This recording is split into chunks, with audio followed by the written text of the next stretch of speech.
je suis coordonnatrice du CAPRES. On est très content que vous soyez là aujourd'hui pour participer à cet échange sur le guide de référence des mesures d'environnement pouvant être offertes aux étudiants en situation de handicap en contexte universitaire de Bucco. Comme vous le voyez dans le titre, on parle de contexte universitaire, mais le contenu de ce webinaire-là est un contenu qui a une portée qui est tout aussi pertinente pour les professionnels ou en fait les gens qui travaillent dans les collèges. Donc on espère que vous allez trouver aussi bien intérêt que nous lors de cette présentation. Bref, le CAPRES travaille déjà sur la thématique des étudiants en situation de handicap depuis, on travaille là-dessus au cours des dernières années. Sur différentes thématiques associées, en fait. Il y a eu 2 dossiers qui ont été développés à cet effet-là, un dossier sur la conception universelle de l'apprentissage et un autre sur la réussite des étudiants en situation de handicap. Il y a aussi 4 webinaires qui ont déjà eu lieu. Il y en a un qui était sur les défis organisationnels posés par la CEA dans les collèges et les universités. Un autre sur la préparation des étudiants en situation de handicap à leur stage, un sur la conception universelle de l'apprentissage appliquée aux étudiants en situation de handicap, puis un sur le rôle des conseillers d'orientation auprès des étudiants en situation de handicap. Bref, je vous balance ça, mais dans la section de droite, dans la section notes, vous avez le lien web pour consulter la page du webinaire et à cet endroit-là, toutes les sources sont disponibles. Vous allez trouver sur cette page-là aussi, éventuellement, dans quelques semaines, la captation de ce webinaire-là, parce qu'il est enregistré, on fait un court montage, puis on le rend disponible pour les gens qui n'ont pas pu être présents lors de la présentation en direct. Et vous allez aussi trouver la présentation de nos panélistes. Je tiens à mentionner que ce webinaire-là se veut un moment d'échange. Oui, il va y avoir une présentation de certaines sections du guide, mais toutefois, l'objectif, c'est vraiment que vous puissiez partager vos commentaires, poser vos questions, puis faire des suggestions aussi aux panélistes. L'échange va avoir lieu entre les panélistes, mais aussi avec les participants, par la voix de Mme Marc Giguère, qui va être notre animatrice aujourd'hui. Comme vous le voyez, seulement les panélistes et l'animatrice ont accès à la caméra. Et pour partager avec eux, pour questionner, pour faire des commentaires, vous pouvez passer par le petit module de conversation que vous voyez en bas à droite, où vous pouvez écrire et l'animatrice va être votre voix vers les panélistes et les d'autres petits conseils techniques, est-ce que j'ai d'autres choses à vous dire? Oui, je vais juste vous montrer ici la présentation. Juste pour votre information, si à votre écran c'est tout petit, n'hésitez pas à cliquer sur plein écran qui est en haut de la présentation. Ça va vous permettre d'aller voir des détails sur la présentation et vous avez juste à cliquer sur plein écran si vous voulez avoir le visuel des participants et des panélistes. Sur ça, je crois que j'ai fait le tour. Ah oui, peut-être de prendre note du numéro de téléphone, le 418 57 4288. Il est inscrit actuellement en haut à droite. Par contre, pendant le webinaire, il va peut-être disparaître parce qu'on va intégrer d'autres choses. Je vous suggère de le garder si vous avez des problématiques techniques. Vous pouvez téléphoner à ce numéro-là. Bref, je vous laisse maintenant entre bonnes mains avec Mme Marc Giguère, qui est conseillère pédagogique au Cégep de Gatineau. Elle a été formée en philosophie et a enseigné cette discipline de 2006 à 2015 au Cégep d'Appalaches. Elle a été également une rédactrice en chef de la revue Pédagogie collégiale, publiée par l'Association québécoise de la pédagogie collégiale, la QPC. En début de carrière, Mme Giguère a travaillé une quinzaine d'années en communication, donc je pense qu'elle est elle est la bonne personne pour animer ce webinaire-là. Je vais vous laisser présenter nos 2 rédacteurs et qui sont nos panélistes aujourd'hui. Donc, je vous souhaite un très agréable webinaire. On se revoit à la fin. Bonjour, merci Catherine. Bonjour à toutes et à tous. Je suis ravie d'être avec vous ce matin. Dans un premier temps, je vais vous présenter nos 2 panélistes. Ensuite, vous dire quelques mots sur le déroulement de la séance, puis céder la parole à Mme Filion, puis à M. Potel. Alors, je vous présente d'abord Mme Ruth Filion. Elle est professeure en adaptation scolaire au département de sciences de l'éducation à l'Université du Québec en Outaouais. Elle dirige des travaux de recherche sur la persévérance scolaire, la différenciation pédagogique et l'inclusion des étudiants en situation de handicap en contexte postsecondaire. Pour mener ses travaux sur l'avancée de l'inclusion scolaire et sociale de ces étudiants, elle met à profit une vingtaine d'années d'accompagnement d'étudiants universitaires et de concertation continue avec le corps professoral et les professionnels de l'intervention.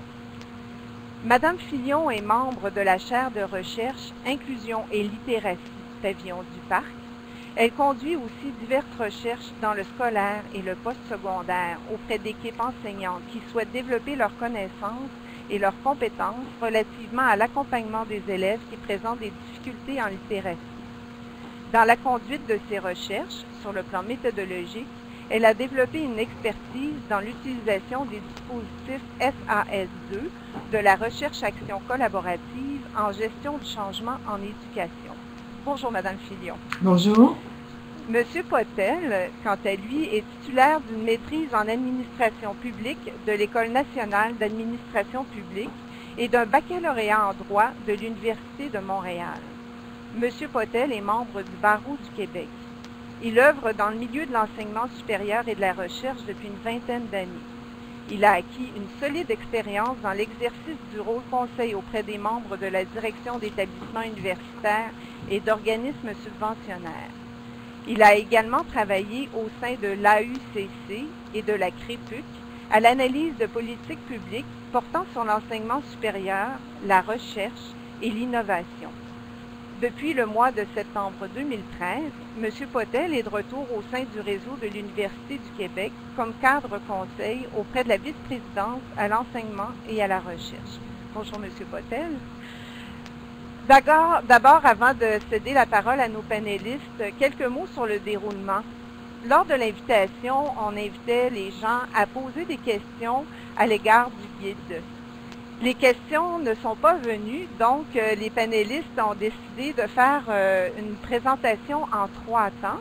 Et à la suite de chacune des sections qui seront présentées, ils accueilleront les questions de l'auditoire, donc vos questions. Les 3 sections qu'on va voir aujourd'hui sont le portrait des étudiants en situation de handicap émergent. Suivra un moment qui concernera l'encadrement juridique. Puis enfin, le mandat et la responsabilité des principaux acteurs.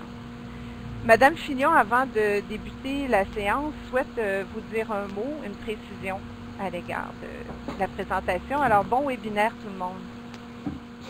Merci Marthe. Alors, bonjour, merci à tous d'être là en grand nombre. Oui, avant de laisser la parole à Cédric, M. Potel, évidemment, le webinaire porte sur le guide de référence, vous l'avez compris, et ce guide-là a été élaboré à la suite d'une consultation faite auprès de 160 professeurs, en fait, à laquelle ont répondu 160 professeurs. Ça nous a permis de faire émerger leur manque d'information, leurs besoins d'information et leurs préoccupations.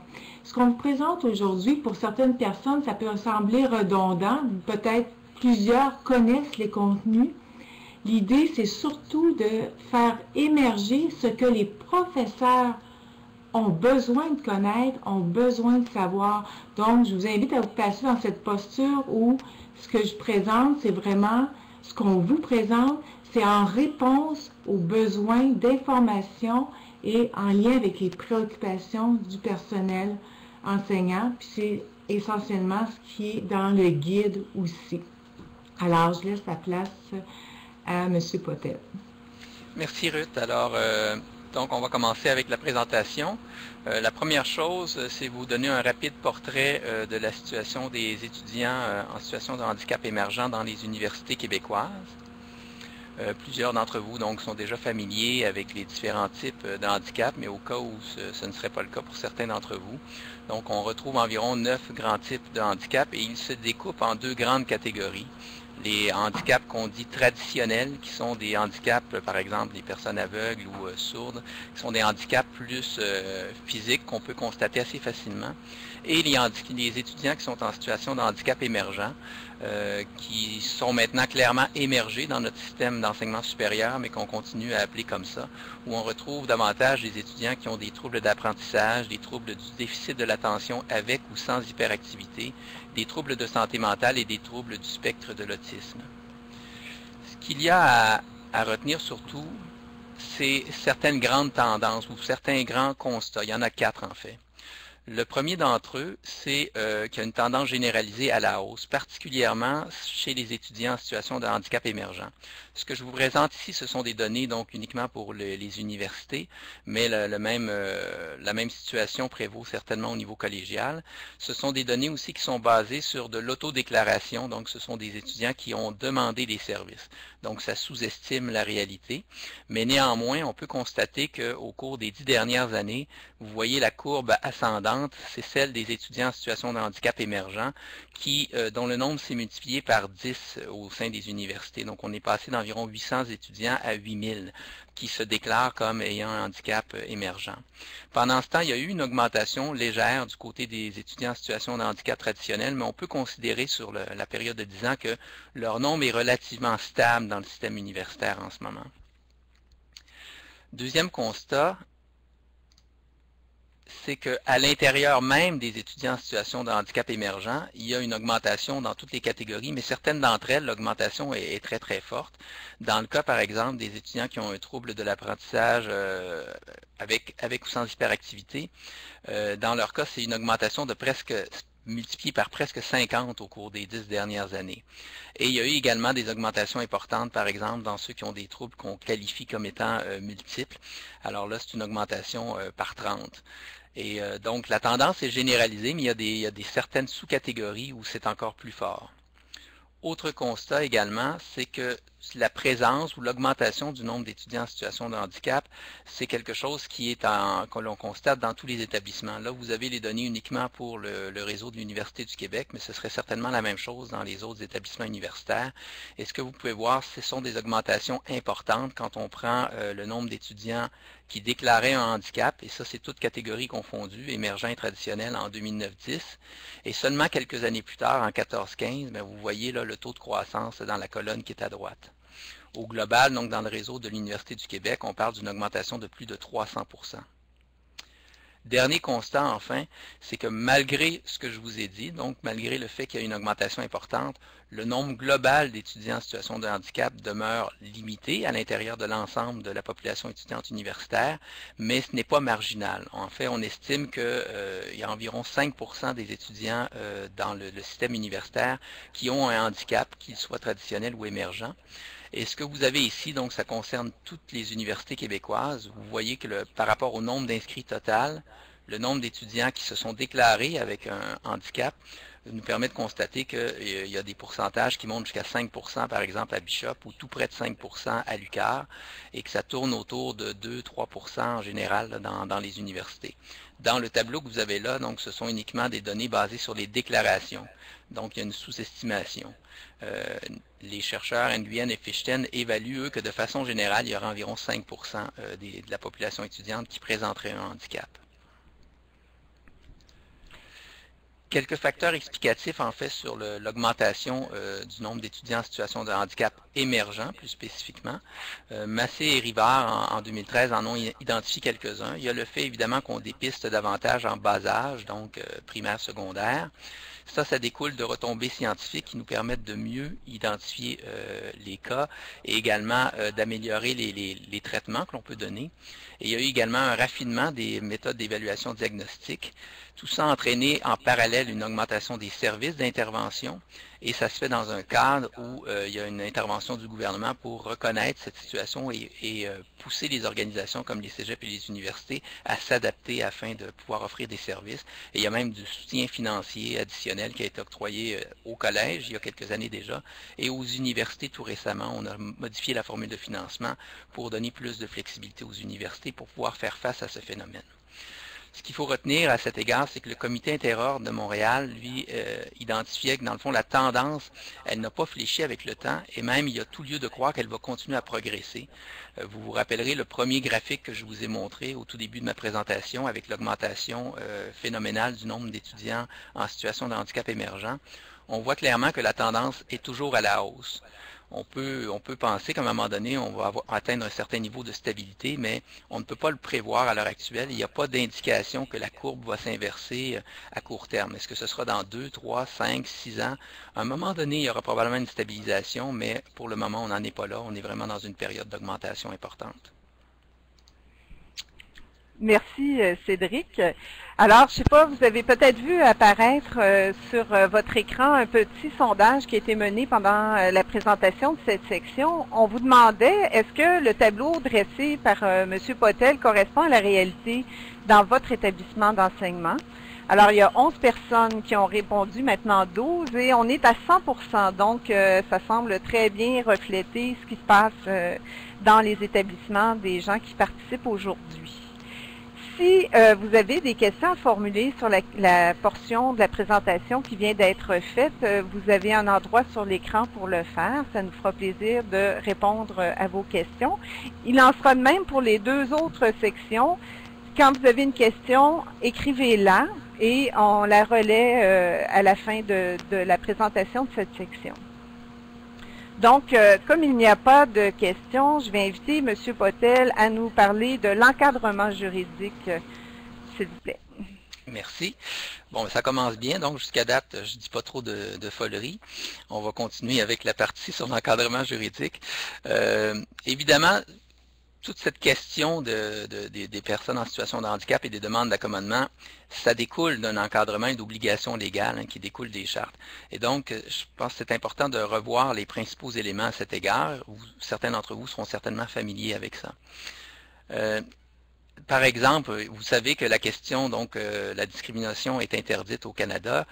Au Québec, on a la chance d'avoir un encadrement juridique qui nous protège. À cet égard, nous avons même une double protection parce qu'il y a à la fois la Charte canadienne des droits et libertés de la personne qui nous protège et également la Charte québécoise. Ces deux chartes interdisent la discrimination.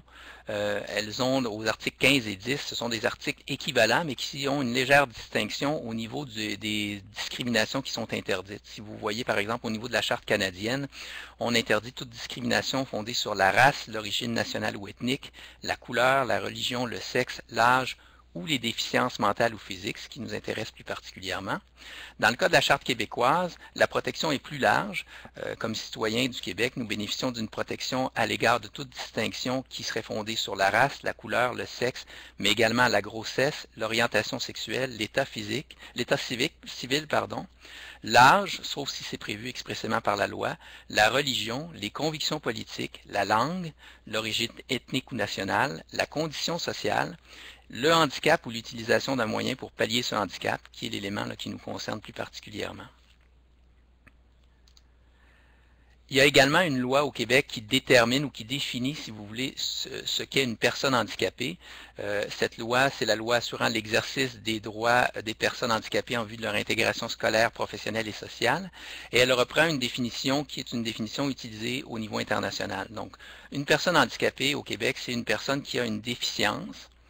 Et cette déficience entraîne une incapacité significative et persistante.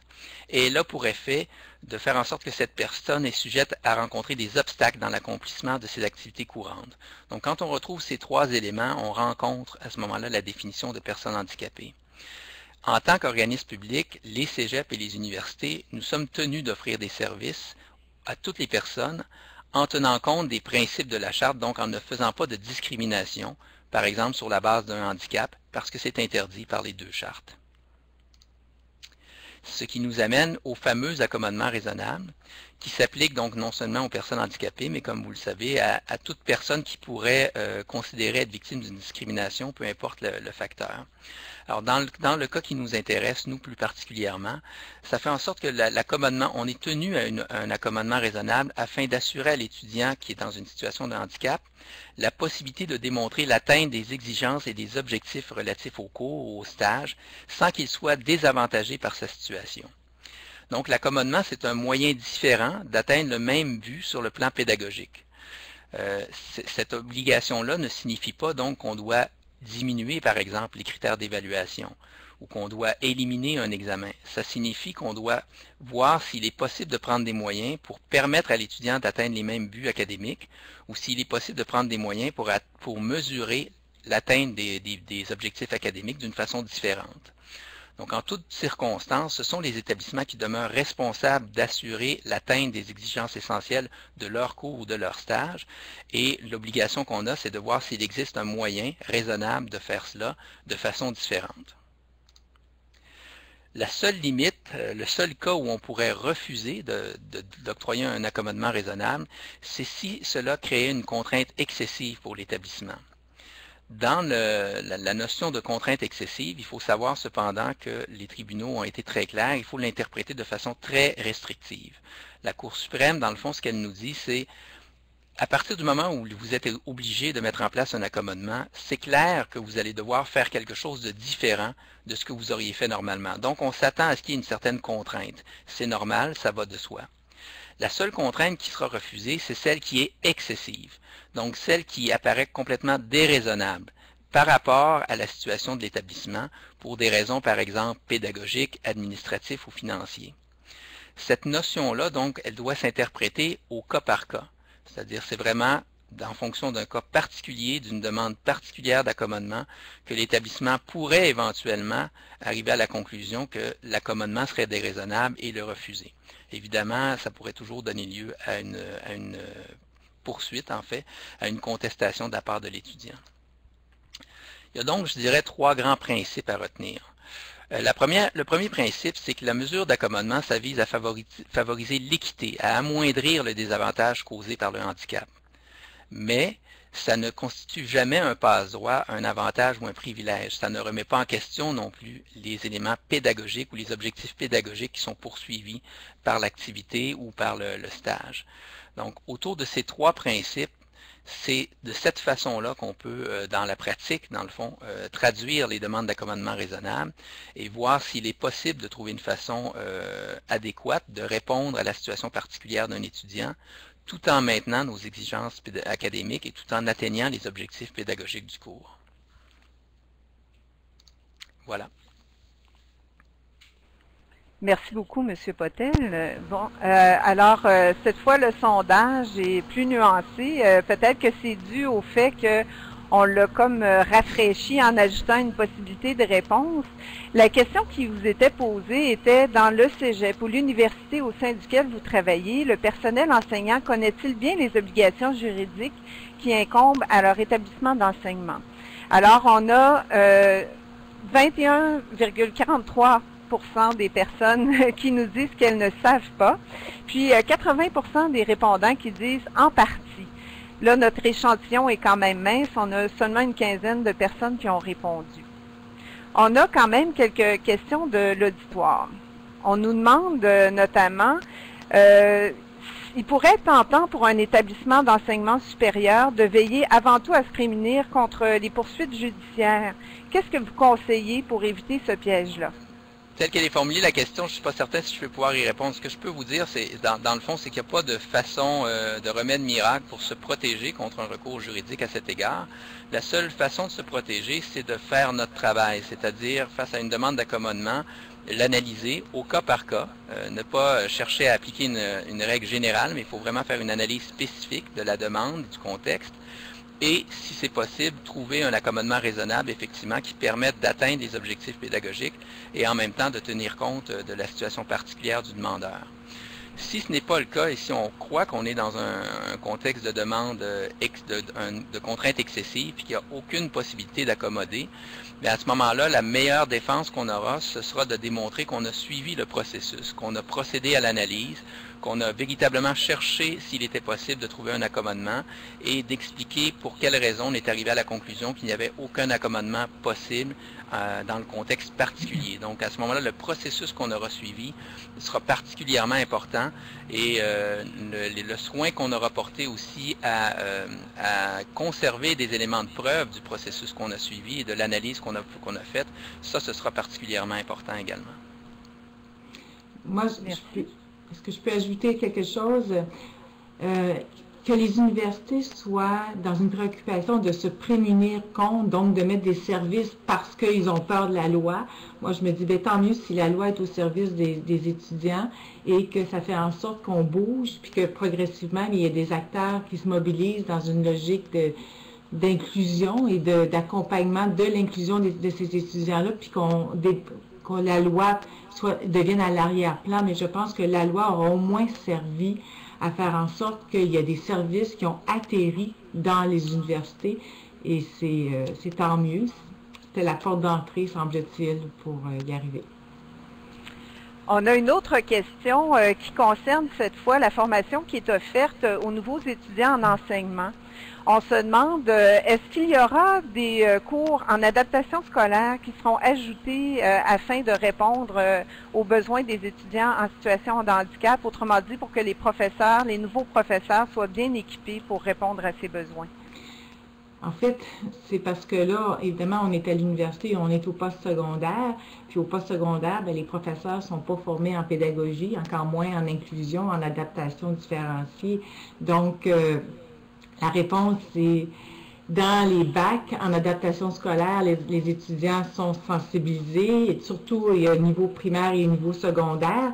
On tente de les outiller davantage à rencontrer tous les besoins des étudiants dans ces ordres d'enseignement-là, et on ajoute des cours tels que les cours sur les technologies adaptées, de manière à ce qu'ils puissent accompagner les élèves à les utiliser avant d'entrer au collégial et à l'université.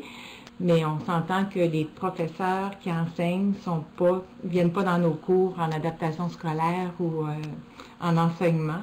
Ce sont des spécialistes de contenu et non des spécialistes de la pédagogie. D'une part, voilà, c'est ça, oui. Une nouvelle question ici, on nous demande pourquoi est-ce qu'à l'université, il y a 2 programmes, un régulier, un en adaptation scolaire, si dans la réalité, dans les classes, c'est l'enseignant qui s'occupe de l'inclusion dans sa classe. Oui. C'est tout le débat de l'intégration versus l'inclusion des étudiants, des élèves au niveau primaire, secondaire, dans les classes. Et c'est un tout autre débat, mais c'est clair que les enseignants, en enseignement, la formation en enseignement doit offrir des cours spécifiques à l'adaptation scolaire aussi. Ça se fait, mais ils ont un énorme programme à couvrir. Et bon, il faut faire des choix. Mais la question à se poser, est-ce qu'on ne devrait pas aussi avoir plus de ressources spécifiques à l'adaptation scolaire pour accompagner les enseignants en salle de classe? Mais là, c'est un débat qui est de tout autre ordre et puis on ne pourra pas régler ça aujourd'hui. Une autre question ici, on se demande qu'est-ce qu'on doit faire quand un étudiant se présente et qu'il n'a pas en poche un diagnostic, donc qui n'est pas reconnu en situation de handicap, parce qu'on a l'obligation de l'accommoder tout de même. Cédric, tu veux que je réponde? Ouais, tu peux commencer puis je compléterai. Oui, on doit accommoder l'étudiant à la lumière évidemment de son histoire scolaire, des besoins qui se manifestent dans le présent.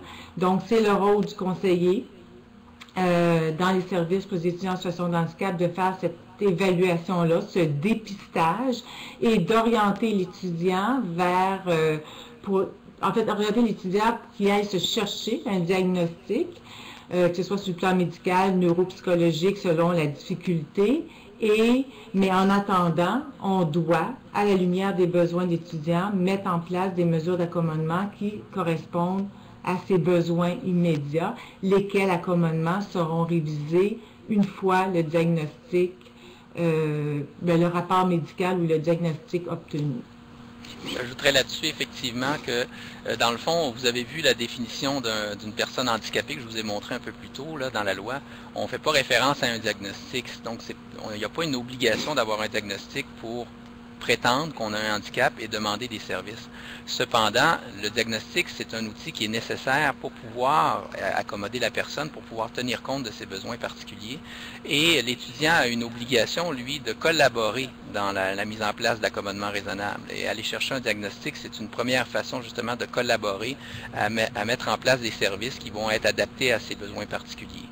De plus, au niveau des universités, en tout cas, le gouvernement octroie des fonds, comme je le soulignais un peu plus tôt, mais ces fonds-là sont rattachés à une obligation, c'est celle de s'en servir pour des personnes qui sont en situation de handicap et un handicap qui est démontré par un diagnostic. Donc, par des voies indirectes, le gouvernement contraint, dans le fond, ou appelle en tout cas la nécessité d'obtenir un diagnostic pour pouvoir donner une assistance aux étudiants.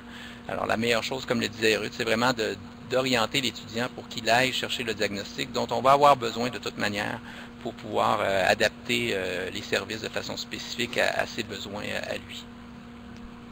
Parfait, merci. OK, ici on demande comment justifier ces accommodements lorsqu'il n'y a pas de diagnostic auprès des enseignants qui mettent déjà en doute, qui remettent déjà en question, pardon, ces mesures.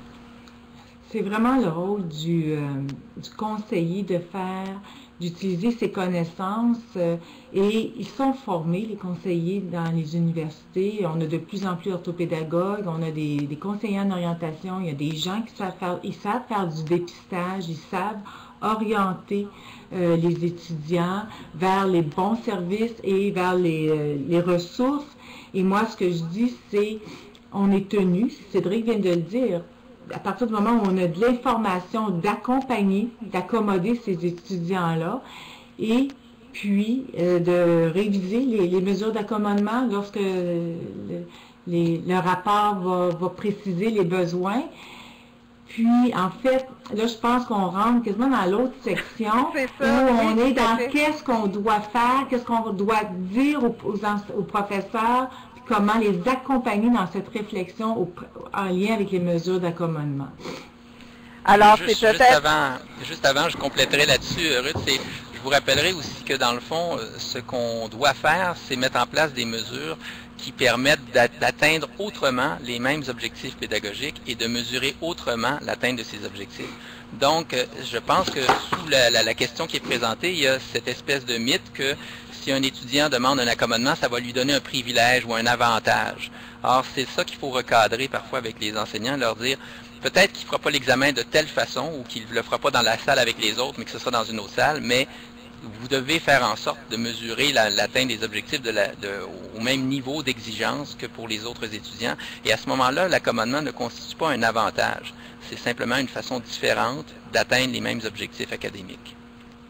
Voilà qui met bien la table pour la troisième section de cette présentation qui concerne le mandat et les responsabilités des principaux acteurs. Alors, c'est à mon tour. Merci, Marthe et Cédric. Je répète que ce que je vais présenter, ce n'est pas des choses que vous ne savez pas, c'est ce que les professeurs ne savent pas et qu'il faut leur mentionner, leur rappeler. C'est la raison d'être du guide. J'insiste pour faire le rappel. Alors, ils ne connaissent pas le mandat, ils ne connaissent pas non plus la responsabilité des principaux acteurs et c'est ce que je vous présente. Alors, le mandat, oui, il s'agit de permettre à chaque étudiant, quelle que soit sa situation de handicap, de poursuivre ses études dans des conditions équivalentes à celles des autres étudiants. Et il y a deux considérants. Tous les étudiants doivent satisfaire aux critères d'admission de leur université ou leur cégep respectifs. Et les mesures d'accommodement proposées respectent les exigences, les particularités et les finalités visées par les cours et les programmes d'études. Alors, évidemment, la responsabilité des services, il faut l'expliquer aux professeurs, c'est de déterminer les mesures d'accommodement en prenant en compte les recommandations contenues dans la documentation complétée par un professionnel du domaine de la santé et des services sociaux assujettis au Code des professions, et en considérant les particularités ainsi que les finalités des programmes d'études. Évidemment, les professeurs vont dire, oui, mais les conseillers ne connaissent pas les particularités et les finalités des programmes d'études.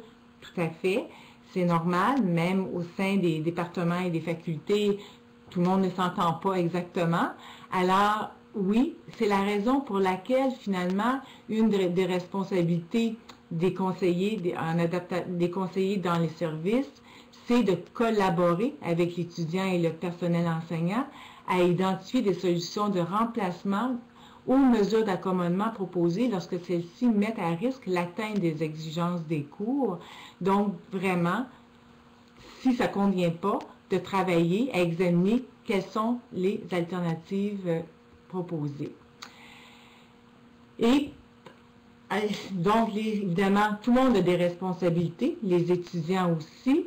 Les professeurs étaient très inquiets dans la consultation à savoir que oui, mais les étudiants, c'est pas a posteriori, quand ils sont en échec, il faut qu'ils précisent leurs besoins. Effectivement, ils doivent divulguer leurs besoins à leur université, au cégep, suffisamment tôt pour s'assurer que soient mises en place les mesures d'accommodement. Et lorsque nécessaire, parce qu'on est au niveau des besoins, ils doivent le faire auprès des personnes concernées, que ce soit en contexte de stage ou les personnels de d'autres personnels, peu importe. L'important, c'est de dire, à partir du moment où j'ai un besoin qui réfère à une mesure d'accommodement, je dois le mentionner aux personnes concernées. Par ailleurs, une des responsabilités très importantes, et que ça a été une préoccupation du personnel enseignant, et je suis tout à fait d'accord, les étudiants doivent comprendre quelles sont les contributions et les limites des mesures d'accommodement offertes en contexte de cours ou d'examen. Je donne l'exemple où c'est un étudiant en formation à l'enseignement. L'étudiant peut très bien décider d'utiliser les aides technologiques pour plusieurs de ses cours parce qu'il a une difficulté, par exemple, au niveau de l'écrit, tout en sachant qu'il n'y aura pas cette mesure-là lorsqu'il devra faire son examen de certification qu'on appelle le TECFE, puis il n'aura pas plus accès à ces accommodements-là en contexte de stage. Donc, ce qui est important, puis on peut rassurer les professeurs que oui, les étudiants ont cette responsabilité-là de connaître les exigences relatives à leur programme d'études et de prendre des décisions éclairées. Mais en même temps, ce n'est pas le personnel enseignant qui peut prendre la décision à la place de l'étudiant. L'étudiant doit être au fait de, oui, j'ai un examen à préparer pour ma certification, qu'est-ce que je fais entre-temps comme démarche pour me préparer à cet examen-là, tout en utilisant les technologies adaptées que j'ai besoin dans les cours pour lesquels j'ai le droit d'avoir ces technologies-là. Parce qu'elles m'aident finalement, elles réduisent des obstacles à mes apprentissages. Et évidemment, les professeurs aussi ont des responsabilités, d'une part, de participer à la mise en place des mesures en contexte d'examen, et pour les examens, pas en contexte d'examen, parce que pour les examens, il s'agit pour eux de transmettre l'examen à l'unité responsable de la gestion des examens dans les délais prévus, et si nécessaire, si l'accommodement, encore une fois, qui est proposé ne correspond pas ou empêche ou entrave l'atteinte des exigences des cours, de discuter avec l'étudiant et avec le conseiller. Puis, c'est aussi lui qui a la responsabilité d'offrir les mesures d'accommodement qui relèvent de sa responsabilité en contexte de classe, notamment, je donne des exemples, le temps additionnel pour effectuer les travaux ou permettre d'enregistrer les cours, etc. Par ailleurs, il y a là où le personnel enseignant a vraiment une responsabilité pour sortir de la subjectivité, pour poser un jugement éclairé face à une mesure d'accommodement. Est-ce qu'elle entrave ou non l'atteinte des exigences des cours? Ce qu'on fait dans le guide, c'est qu'on invite le personnel enseignant à distinguer les compétences et les savoirs disciplinaires des compétences ou les savoirs transversaux. Ça paraît anodin, c'est extrêmement important. C'est souvent là où il y a de la confusion. Les professeurs, à partir du moment où un professeur peut faire cette distinction-là, les chances qu'il modifie, qu'il soit plus à l'aise avec les mesures d'accommodement sont très grandes. Je donne l'exemple le plus classique qui revient le plus souvent, évaluer le savoir-écrire avec ou sans aide technologique. Donc, à partir du moment où le savoir-écrire renvoie une compétence disciplinaire, donc on demande à l'étudiant de démontrer ses connaissances en orthographe usuelle et grammaticale sans aucun soutien parce qu'il va devoir l'enseigner, par exemple, en salle de classe. Oui, il y a plusieurs cours où ça devient une compétence disciplinaire et il se peut fort bien que les aides technologiques ne soient pas permises. Mais il faut faire attention, c'est pas parce que c'est une compétence ou un savoir disciplinaire que c'est nécessairement on doit priver l'étudiant d'avoir recours à des aides technologiques parce que je vais vous donner un exemple très concret.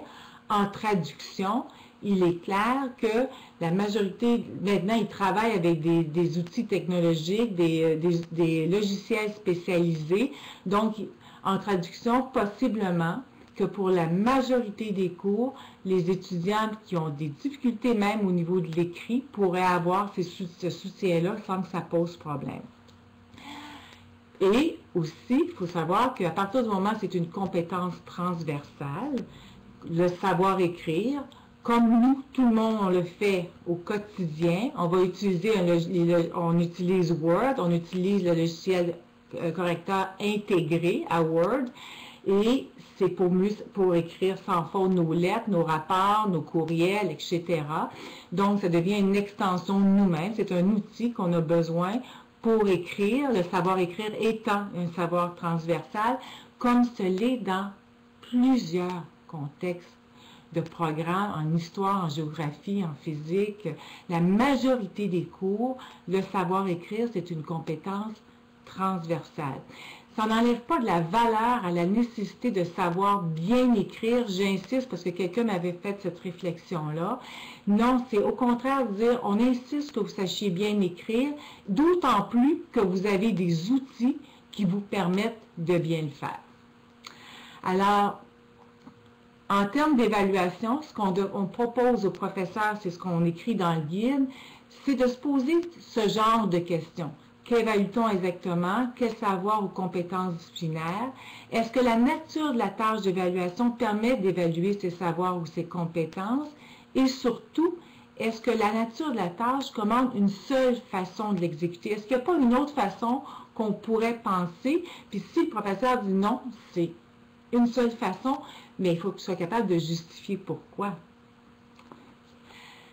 Donc, à retenir, la règle qui prévaut dans le choix est la mise en place des mesures d'accommodement et que les mesures doivent permettre d'atteindre les objectifs du cours. Et surtout, comme Cédric l'a déjà mentionné, elles n'ont pas à correspondre en tout point aux mesures proposées à l'ensemble des étudiants. Ce n'est pas une question que ce soit pareil, égal pour tous. Et je pense que cette diapositive-là le montre très bien. Ce n'est pas une question d'égalité, mais bien une question d'équité. Voilà. Très belle image. Merci, Madame Filion. Alors, pendant la présentation, on demandait aux gens si dans le cégep ou l'université où vous travaillez, est-ce que le personnel enseignant est plutôt favorable aux accommodements? Il y a 6 personnes qui nous ont répondu oui, puis il y en a 11 qui ont répondu en partie. Alors, on voit que c'est tout de même nuancé. Il y a plusieurs questions qui vous sont adressées. Je vous en pose une ici où on vous demande, en ce qui concerne les examens de certification, par exemple les examens de certains ordres, est-ce que ces examens sont exclus de l'obligation légale d'offrir un accommodement? Non, absolument pas. Ils sont tenus à la même chose. Les ordres professionnels sont soumis, eux aussi, à l'obligation de respecter les 2 chartes. Merci. On demande aussi si, quand il est question d'accommodement, d'accompagnement, on inclut aussi les personnes qui sont atteintes d'un trouble associé au concept de douance ou élèves HP, exemple la dysynchronie. La question c'est est-ce que ça en fait partie? Oui, voilà. Est-ce que c'est considéré comme une situation de handicap? À partir du moment où ça l'est pour l'étudiant, comme on disait, on peut parler de diagnostic ou d'informations qui justifient un besoin en lien avec la situation d'apprentissage, ça fait partie. Ça en fait partie. Justement, une personne remarque que dans le guide, vous parlez des accommodements, mais vous ne les reliez pas au diagnostic. Pourquoi est-ce que vous avez construit ça de cette manière-là? Parce qu'on fait fausse route. Si on s'attache à poser ou à examiner quels sont les accommodements à mettre en place en fonction d'un diagnostic, pour la simple et bonne raison que si on a par exemple 3 étudiants qui ont un trouble du spectre de l'autisme, l'expression des symptômes, le degré de sévérité, les stratégies qu'il va avoir mises en place dans toute sa scolarité vont être très différentes de l'un à l'autre. Donc, le guide, ce qu'il veut faire, c'est vraiment sortir de l'idée d'une catégorisation de diagnostic pour situer les mesures d'accommodement, mais bien de se recentrer sur les besoins spécifiques démontrés par chacun des étudiants en contexte d'apprentissage en fonction de son programme d'études. Merci. On note qu'il y a des frais très élevés reliés à l'obtention d'un diagnostic, ce qui peut parfois constituer un obstacle important à l'accès aux services d'accompagnement. Est-ce que vous avez une réflexion à ce propos? C'est une problématique qui est importante de plus en plus parce qu'au primaire et au secondaire, on est sorti d'une logique de catégorisation. Plusieurs élèves ont encore des diagnostics, mais plusieurs n'ont pas de diagnostic et sont accompagnés en fonction de leurs besoins, de leurs difficultés. Ils ont un plan d'intervention, mais pas de diagnostic. Ils arrivent au collège, c'est surtout là que le bas blesse, parce que les cégeps, comme les universités, demandent des diagnostics, et c'est vraiment une problématique sur laquelle il faut se pencher, il faut trouver des solutions alternatives. Oui, ça coûte très cher et c'est un problème. Mais il faut aussi savoir qu'un diagnostic, pour ceux qui ont eu un diagnostic 5 ans, 10 ans auparavant, le diagnostic tient encore la route rendu au cégep et à l'université. Là, le spécialiste, le conseiller va examiner encore une fois l'expression des symptômes, des besoins, mais le diagnostic est encore valable et on n'a pas à demander de faire un diagnostic. Je le mentionne parce que plusieurs personnes croient qu'au bout de 5 ans ou 10 ans, ça n'a plus de valeur, mais ce n'est pas le cas. Merci de la précision. Tout à l'heure, à la fin de la présentation de la section précédente, il y a quelqu'un qui a demandé s'il y avait un délai qui était acceptable ou jugé raisonnable pour obtenir le diagnostic. Et silencieusement, M. Potel a répondu que non, il n'y avait pas de délai défini. Je ne sais pas s'il souhaite ajouter quelque chose à ce propos.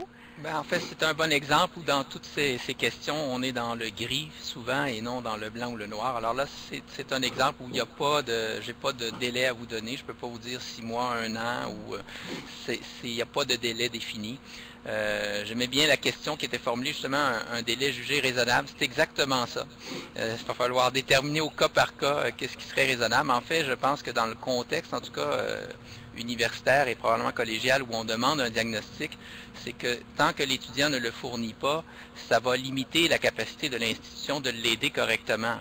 Donc, comme le disait Ruth, on a l'obligation de l'aider, on va faire ce qu'on peut, mais tant qu'on n'a pas le diagnostic, il y a des services auxquels il ne pourra pas avoir accès, et c'est dû, dans le fond, au fait qu'il y a un manque de collaboration de la part de l'étudiant puisqu'il ne fournit pas le diagnostic qui est demandé. Ceci dit, je peux comprendre que la question du financement, du coût du diagnostic peut constituer un obstacle. Dans le cas des institutions, si je me place strictement sur un plan légal, nous, à partir du moment où le gouvernement nous oblige à demander un diagnostic parce qu'il lie cette obligation-là à la capacité d'utiliser l'argent qu'il nous donne pour offrir les services, on se trouve à avoir une contrainte qui nous oblige à procéder de cette façon-là. Mais du point de vue de l'étudiant, par contre, un étudiant qui pourrait démontrer que lui, il n'a absolument pas les moyens de payer un diagnostic, je crois que ça ouvrirait éventuellement une poursuite, mais contre le gouvernement, du fait qu'il lui impose une obligation qui l'empêche de bénéficier de services. Mais là, on entre dans un tout autre débat, là. Oui, en effet. Merci. Puis moi, j'aimerais juste ajouter quelque chose à ce que Cédric vient de mentionner.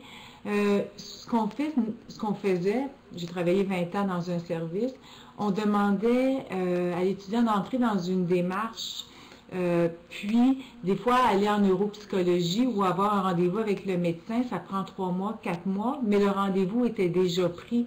C'est comme si on avait une ligne du temps qui situait la démarche de l'étudiant, puis on pouvait lui faire un rappel, et puis généralement, ça se passait très bien. À l'intérieur d'une année, normalement, l'étudiant arrivait à trouver une façon d'aller chercher un diagnostic. Et puis, il faut aussi savoir qu'il y a des modalités moins onéreuses que d'autres. Par exemple, aller chercher un diagnostic de dyslexie chez un orthophoniste, ça risque de coûter moins cher qu'aller chercher un diagnostic de dyslexie en neuropsychologie. Ça paraît banal, mais il y a dans les services, je pense que les conseillers sont au fait de qui est le mieux placé pour aller chercher le diagnostic, puis est-ce qu'on peut passer par la voie médicale qui ne coûte rien. Il y a des alternatives, il faut examiner toutes les alternatives. Merci.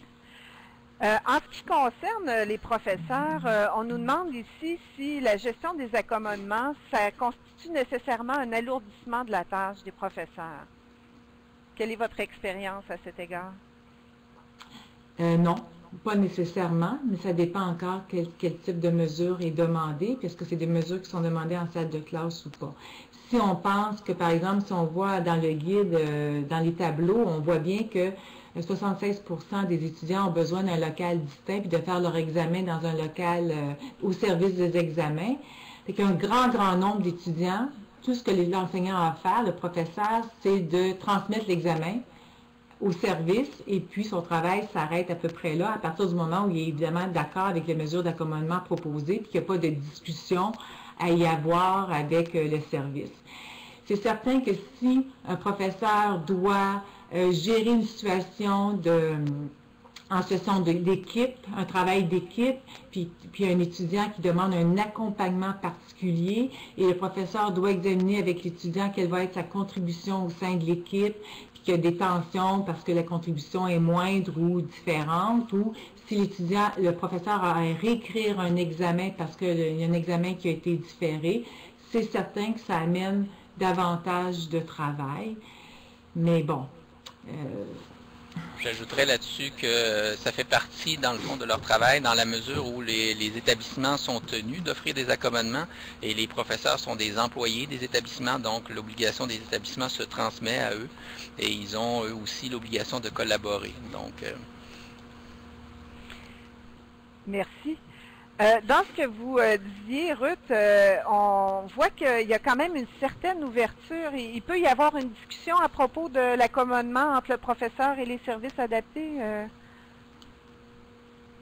Peux-tu répéter, s'il vous plaît? Donc, si un professeur n'est pas à l'aise avec un accommodement, oui, il y a la possibilité de voir avec les services adaptés s'il y a possibilité de trouver autre chose. Tout à fait, c'est là, c'est nécessaire, cette collaboration, elle est essentielle et le professeur qui le fait, souvent c'est parce qu'il ne comprend pas la mesure ou bien effectivement il est très au clair avec le fait que la mesure empêche l'atteinte des exigences du cours et là, en collaboration avec le service, c'est d'examiner quelles sont les mesures de remplacement possibles. Et ça peut être fait avec l'étudiant aussi. Hein. C'est pas toujours avec le conseiller, ça peut être avec l'étudiant et si nécessaire avec le conseiller, les trois ensemble. Mais il faut que ce soit fait parce que ça arrive que les conseillers se trompent. Puis en fait, moi, ce que je propose souvent, c'est je vais donner un exemple bien simple, les cartes mémoire. Les cartes mémoire, c'est évident que le conseiller ne peut pas dire à l'étudiant, ton professeur va te donner une carte mémoire pour faire tes examens. Le message qu'on donne à l'étudiant, c'est il se peut fort bien que ton professeur ne soit pas d'accord parce que ça va compromettre l'atteinte des exigences du cours. Tente d'examiner avec lui une solution alternative. Alors, merci. Oui. Merci beaucoup.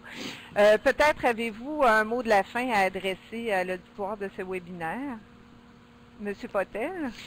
J'espère que ça aura été utile et puis c'est une question qui est, bon, c'est sûr que nous, du point de vue des établissements, on a à gérer ces demandes-là, mais je dirais qu'il faut se rappeler qu'à travers tout ça, il s'agit dans le fond d'un objectif au sein de notre société qui est très supérieur. Dans le fond, c'est de faire en sorte que toutes les personnes au Québec puissent accéder à l'éducation dans la mesure où c'est possible de les accommoder, de tenir compte de leur situation particulière. Et je dirais qu'on a la chance de vivre dans un pays qui a justement simplement une charte, et même dans notre cas, nous, dans notre province, 2 chartes des droits et libertés.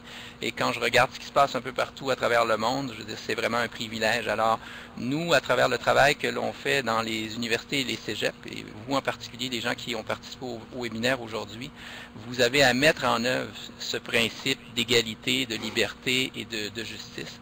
Alors, je pense que ça donne beaucoup de valeur à ce que l'on a à faire, même si j'imagine facilement que ce n'est pas toujours facile à mettre en œuvre. Merci beaucoup. Ruth, peut-être un mot de la fin sur cet outil maintenant indispensable. Bien, en fait, je veux juste bien préciser que cet outil-là a été conçu essentiellement pour le personnel enseignant. Il n'y a pas la prétention d'avoir tout couvert, tous les accommodements. Le but n'était pas ça, c'est beaucoup plus de placer les professeurs dans une posture de comprendre qu'est-ce qui est sous-jacent aux mesures d'accommodement et à quoi ça ressemble, comment identifier des mesures de remplacement. Et donc, leur contribution a été très, très, très importante pour élaborer ce guide. Et n'hésitez pas à le transmettre au personnel enseignant de vos institutions, de vos établissements respectifs. Et évidemment, ce guide ne couvre pas tous les accommodements, notamment en contexte de stage. C'est un processus, c'est un guide qui va venir à partir d'un travail de terrain fait avec les conseillers sur le terrain et les superviseurs de stage dans différents programmes professionnalisants. Mais c'est clair que ce guide-là n'a pas la prétention de tout couvrir, mais je pense que c'est un bon départ et qu'il répond, encore une fois, à un besoin du personnel enseignant. Voilà. Alors, en mon nom personnel, puisque j'ai eu le plaisir d'utiliser ce guide et je vois qu'il y a plusieurs des participants qui nous reflètent aussi leur appréciation de cet outil. Merci beaucoup de votre travail. C'est un appui non seulement pour le réseau universitaire, mais pour le réseau collégial aussi. C'est assurément une source d'inspiration très forte. Merci beaucoup et bonne continuation. On a hâte de lire ça là, à propos des stages. Ça va venir. Merci à tout le monde. Moi, je voudrais remercier tout particulièrement nos panélistes, notre animatrice qui ont bien voulu remodeler tout ça et nous faire quelque chose qui est en mode webinaire pour permettre de répondre à vos questions. Gênez-vous pas aussi s'il y a des questions qui vous viennent par la suite, vous pouvez les envoyer. Vous allez recevoir dans quelques minutes un courriel qui nous aide à un sondage de satisfaction, mais aussi un lien pour pouvoir poser des questions s'il y a des questions qui vous viennent par la suite. On essaiera de faire le lien avec les panélistes pour essayer de tenter d'y répondre. Sur la page web du webinaire que vous voyez défiler dans le module de conversation, vous allez trouver la présentation qui vient d'être présentée, vous allez trouver le lien vers le guide, vous allez trouver d'autres sources qui ont été proposées, vous allez avoir aussi des dossiers et des webinaires du CAPRES en lien avec les étudiants en situation de handicap. J'espère que ça a répondu à vos attentes. Il y a d'autres webinaires qui s'en viennent au CAPRES, un sur dépister chez les étudiants à risque, modèle, structure et outils, dans le fond, un peu dans la vague du Early Alert, qui va avoir lieu le 4 mai prochain, donc la semaine prochaine. Et 2 autres webinaires qui sont en lien avec le grand dossier qu'on a sorti sur les pistes pour accroître la réussite et la persévérance au post-secondaire, un sur les actions institutionnelles pour la réussite le 17 mai, et une sur la dynamique de la réussite en éducation supérieure le 1er juin. Donc, les inscriptions sont encore ouvertes. Vous êtes les très bienvenus à y participer. Je vous rappelle que le webinaire a été enregistré, sera monté, sera monté et sera rendu disponible dans les prochaines semaines sur le site du CAPRES dans la section de ce webinaire-là. Donc, encore une fois, merci à tous et en espérant vous revoir bientôt dans les webinaires du CAPRES. Un gros merci aux panélistes. Merci, au revoir. Au revoir.